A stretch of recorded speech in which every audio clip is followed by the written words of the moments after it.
자, 오늘 우리가 살펴보시는 말씀은 이제 이스라엘 역사에서 사사 시대가 끝나고 이제 왕정 시대로 넘어가는 그 중간에 있었던 역사적 전환점에 대한 이야기를 살펴봅니다. 사람들은 영웅을 기대합니다. 인간은 자신의 문제를 자기 스스로 해결하기보단 이 문제를 해결해 줄 영웅이 등장하기를 기대합니다.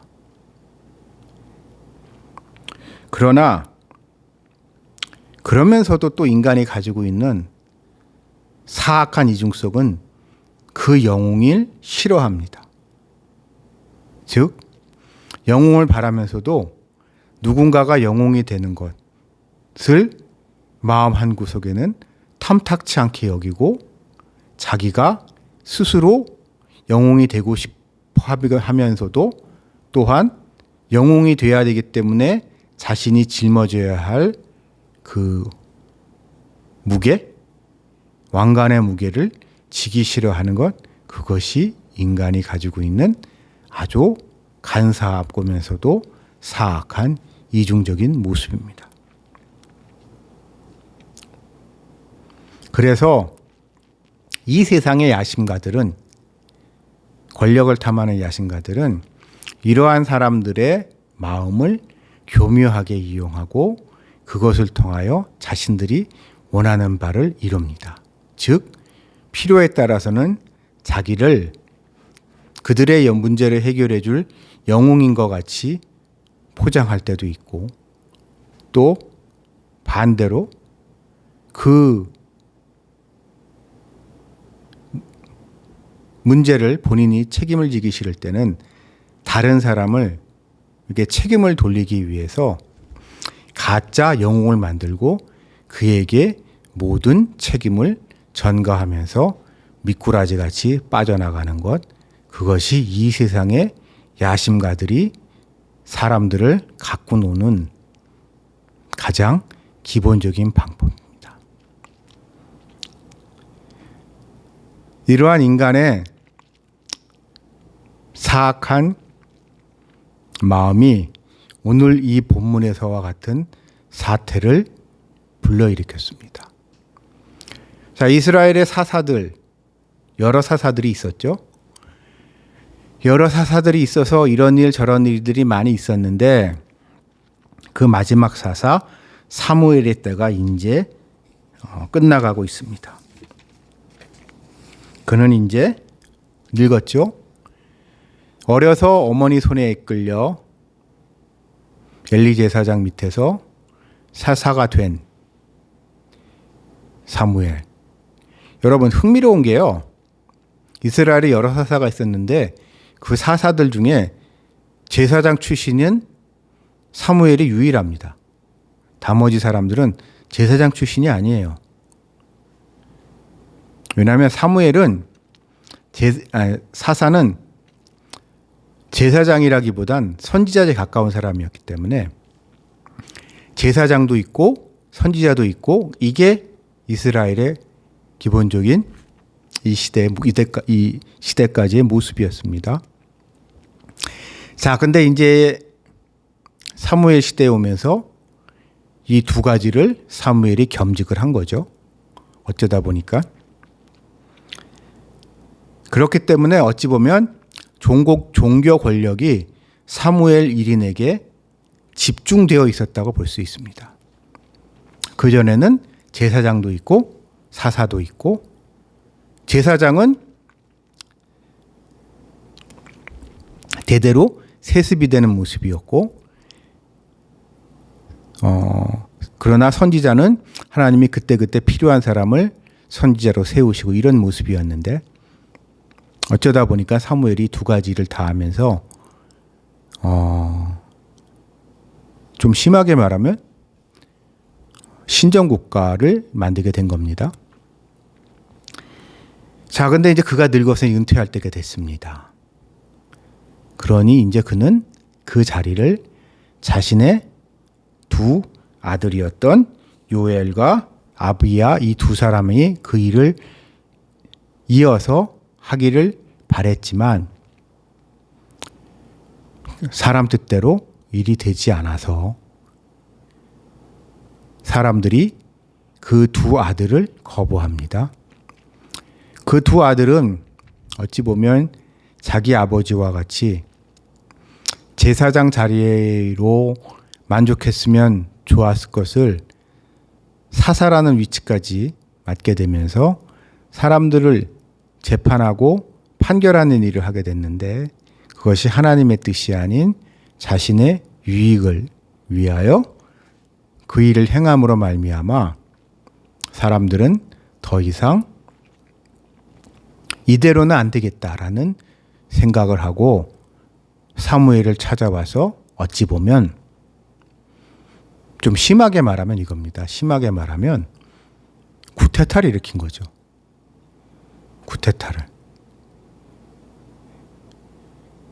사무엘이라는 어찌 보면 절대적인 신성한 권위를 가지고 있는 사람한테 사람들이 집단으로 반기를 든 겁니다. 이스라엘 전체가 똘똘 뭉쳐서 그에게 반기를 들면서 다른 나라들과 같이 우리도 왕이 세워야겠다라고 이야기를 하는 겁니다.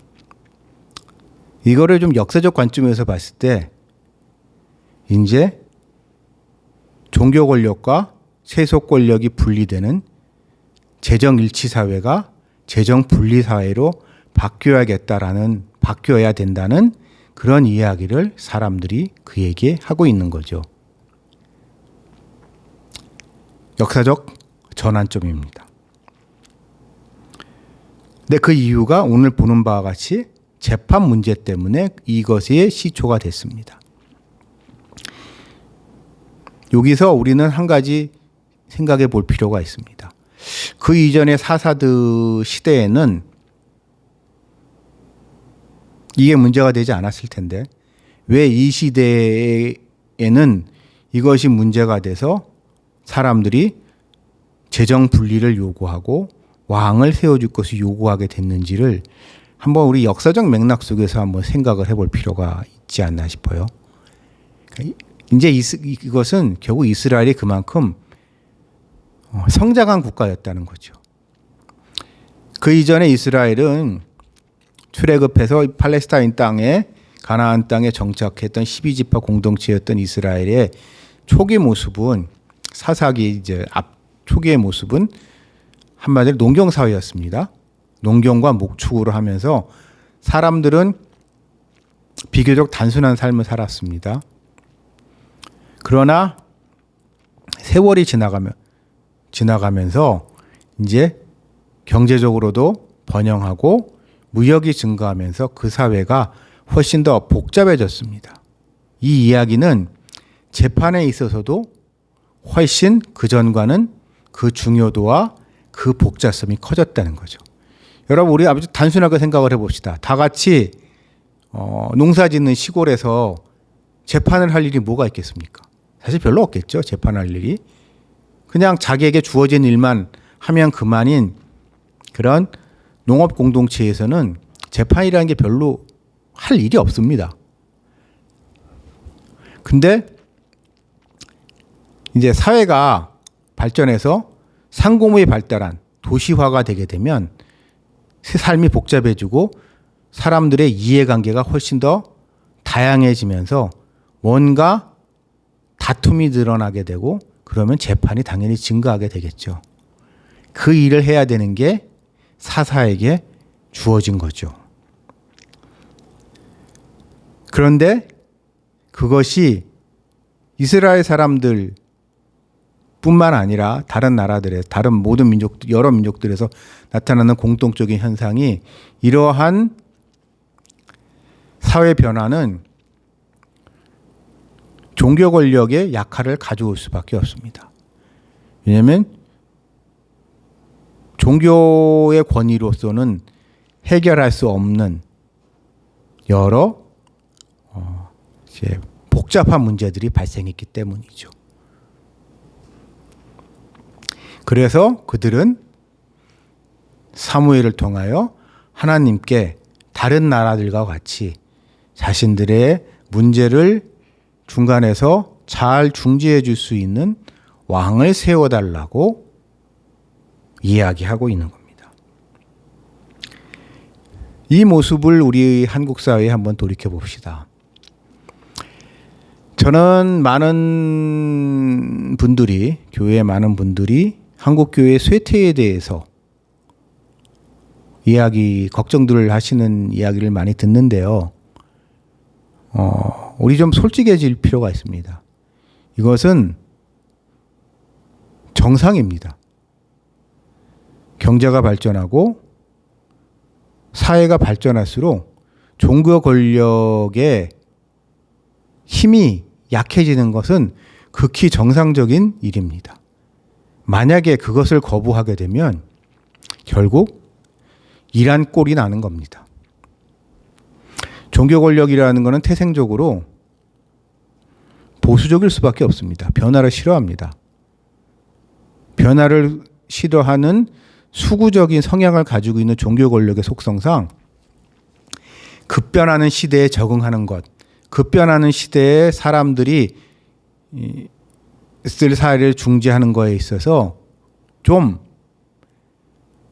회고적이 될 수가 있어요. 회고적. 과거에 그랬다. 앞으로 어떻게 될 거라기보단 과거에 어땠다는 것에 발목을 잡히는 게 종교의 특성이기 때문에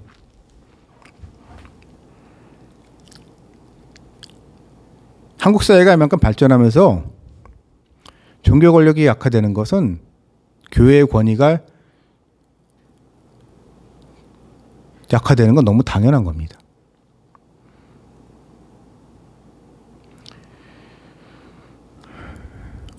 그런데 이제 문제는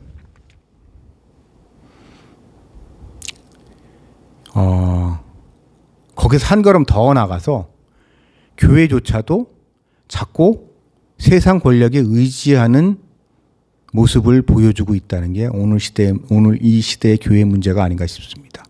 즉, 교회에서 무슨 문제가 교회 밖에서 있는 무슨 문제를 교회에서 나서서 문제를 해결해 주면 좋겠지만 그것까진 기대도 안 하는 이 시대에 교회에 문제가 생기면 그걸 교회 밖에서 나서서 해결해 줘야 되는 그런 시대를 우리는 살고 있습니다. 그것은 우리가 안타깝게도 우리 스스로 교회의 권위를 얼마나 실추시키고 있는가를 그러면서 우리가 얼마나 세속화되어 있는가를 뼈저리게 보여주는 모습이 아닌가 싶어요. 그리고 거기에는 그럴 수밖에 없는 것은 세상이 변한 것도 있지만 종교 지도자들 스스로도 반성해야 할 부분이 많이 있지 않나 싶어요. 사사시대의 종말이 사무엘의 두 아들 요엘과 아비야, 그리고 또 안타까운 게 이 사무엘의 스승이었던 엘리제 사장의 두 아들들. 안타깝게도 이 두 사람이 전부 자기 자리를 자기 아들한테, 여러분 이 고대 사회에서는요, 나의 지위와 직분을 자식들한테 세습하는 건 너무 당연한 거였거든요. 그 자식들한테 그 지위를 물려주려고 했는데 자식 농사에 실패해서 엉망인 되니 스스로 자신의 권위를 실추시켰듯 목회자들도 이런 자신의 권위를 스스로 실추시키는 일을 너무 빈번하게 일어났기 때문에 이러한 일이 벌어졌고, 사람들이 무슨 문제가 생겼을 때 교회에 와서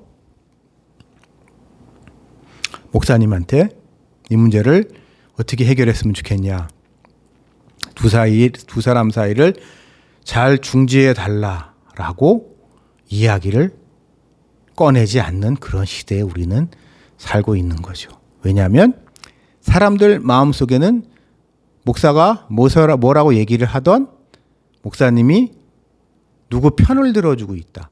불평부당하다는 게 아니라 불편부당하게 하나님의 뜻, 하나님의 말씀을 전하는 게 아니라 목회자가 자신의 이익을 쫓아서 부당하게 이렇게 하고 있다라는 것, 이런 불신이 사람들 사이에 워낙 뿌리 깊게 있기 때문에 사람들은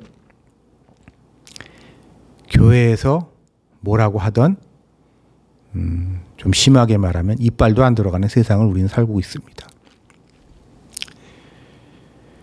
자, 이런 상황 속에 딱 사무엘이 살았던 바로 이 오늘 이 장면의 모습과 똑같은 것 같아요.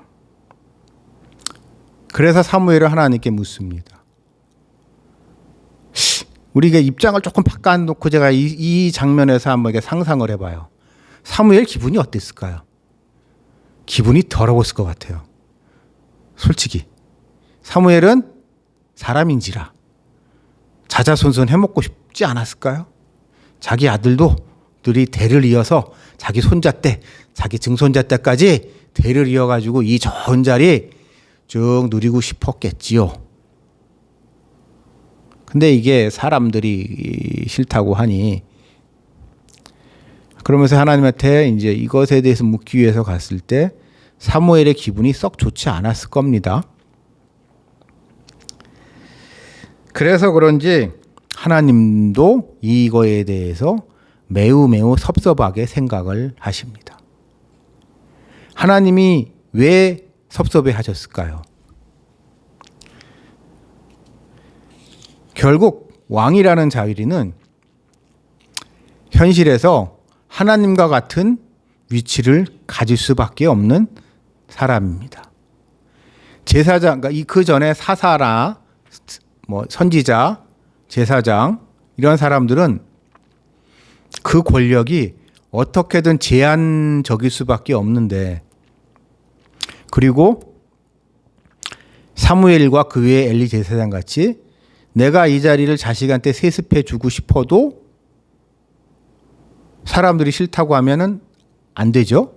그러나 왕은 다르죠. 왕은 가문이 어떠한 대를 이어가면서 권력을 세습한다는 특징을 가지고 있기 때문에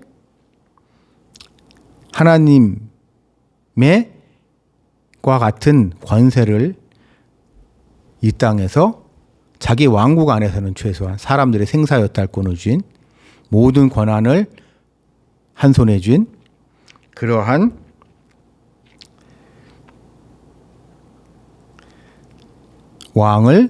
그러한 왕을 사람들이 바라는 건 하나님이 마음에 들어하지 않는 건 너무 당연합니다. 그러면서 하나님은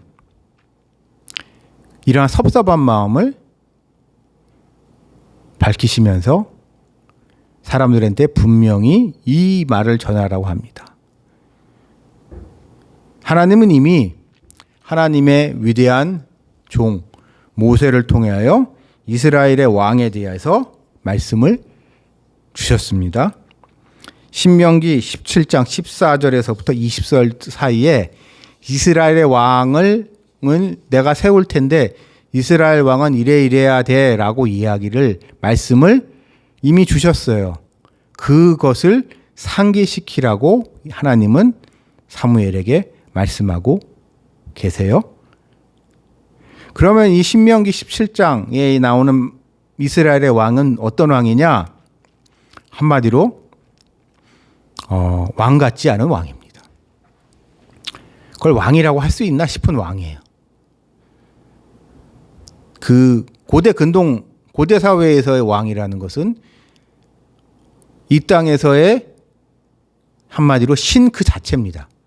그러니까 신의 대리인이 아니라요, 살아있는 신입니다. 그러니까 신이 현현한 거예요. 신이 이 땅에 현현한 게 왕이라고 생각했기 때문에 왕은 지 하고 싶은 거 마음대로 할 수 있는 거죠. 신이기 때문에. 그러나 하나님이 바라시는 이스라엘의 왕은 그런 왕이 아니었고, 정말 군사도 많이 못 두고 재물도 많이 쌓아놓을 수 없고, 심지어 여자도 많이 거느릴 수 없고, 옆에 하나님의 말씀을 가까이 두면서 맨날 성경 공부해야 되는 참 재미없는 그런 게 이 바로 왕이었습니다. 이스라엘의 왕이었어요. 그런 이스라엘 왕은 그래야 한다는 점을 상기시켜 주십니다. 저는 이 모습, 이것은 결국 하나님이 왕이라는 세속 권력의 필요성을 인정하시면서도 섭섭하지만 그 세속 권력의 한계를 분명히 정해 주신 겁니다. 왜냐하면 그 또한 인간이기 때문에 인간의 한계가 그의 한계이고 그것을 명심해야 한다는 것을 강조하신 거죠. 저는 이 모습을 우리가 우리 역사 속에서 한번 생각을 해봅니다. 저는 일명 무슨 빠들을 참 싫어합니다. 빠손이들이 너무 많아요. 근데 빠돌이들, 무슨 이 사람들의 문제가 자기가 지지하는 어떠한 정치인들, 권력자를 자신의 우상으로 삼고 자신의 하나님으로 만들어서 그를 통하여 자신의 문제를 해결하고자 합니다. 저는 선거철만 이제 되면 그런 사람들을 봐요. 누가 이번에 꼭 당선돼야 되고 누가 딱 꼭 당선이 되면 새 나라가 될 것이다, 새 시대가 될 것이다 라고 하면서 터무니없는 기대를 하는 인간들을 참 많이 봅니다. 근데 안타깝게도 그런 이야기를 하는 사람들 보면은요, 항상 속아요. 그 사람 삶이 나아집니까? 아니요. 그 사람이 가지고 있는 문제점은 자기의 문제입니다, 결국. 자기의 문제는 자기가 해결해야 되는 건데, 자기의 문제를 대통령이 누가 되면 그 사람이 해결해 줄 거라는 터무니없는 기대를 합니다. 대통령이 되겠다는 사람한테 제일 중요한 건 뭐죠? 지 먹고 사는 거예요. 물론 그 대통령인 그 사람도 문제를 해결해 주고 싶죠. 근데 세상이 그렇게 간단하지 않거든요. 대통령이 누가 됐던 하여튼 그렇게 세상이 우리의 문제를 해결해 주지 못하고 권력은 우리를 오히려 얽어맵니다. 저는 권력이라는 걸 보면서 전 권력을 참 싫어해요. 특히 정치 권력을. 멀쩡했던 사람들도 권력을 잡으면 변합니다. 완장질에 미치는 인간들이 너무 많아요. 완장질을 해보고 싶어하는 인간들 또한 너무 많은 게 우리나라의 비극입니다. 이 시대의 비극이에요. 그러면서 그 완장질을 통하여 내가 나의 문제를 해결해 줄 수 있고 했던 터무니없는 기대들을 사람들이 하면서 사람들은 오늘 지금 자신의 문제들을 갖다가 외면하고 있지만 안타까운 것은 시간이 지나면 지날수록 문제는 더 악화되는 경우를 우리는 많이 목격하게 됩니다. 그러면 사람들은요, 자기의 잘못을 인정하는 게 아니라 다음 사람을 기대해요. 무슨 얘기인고 하니 다음 대통령, 다음에 자기가 지지해서 대통령으로 뽑아준 그 사람에 대한 터무니없는 기대를 합니다. 그리고 그 사람이 자기 기대대로 못했을 때 실망하고 그를 저주하고 그에게 등 돌리고 하는 모습을 우리는 너무 많이 보게 돼요. 심지어 목사들도 그렇습니다. 그리스도인들도 그렇습니다. 선거철만 되게 되면 웃기는 인간들 많아요. 그러나 제가 단호하게 얘기하겠습니다. 그 어느 것도 성경적이라고 얘기할 수 없어요. 우리는 미래를 모릅니다. 그 사람이 대통령이 됐을 때, 그 사람이 국회의원이 됐을 때, 그 사람이 권력을 잡았을 때, 그 사람이 한 자리를 했을 때 어떻게 될지 우리는 몰라요. 우리는 모르는 것을 아는 척하면서 그 사람에 대한 터무니없는 환상을 그립니다.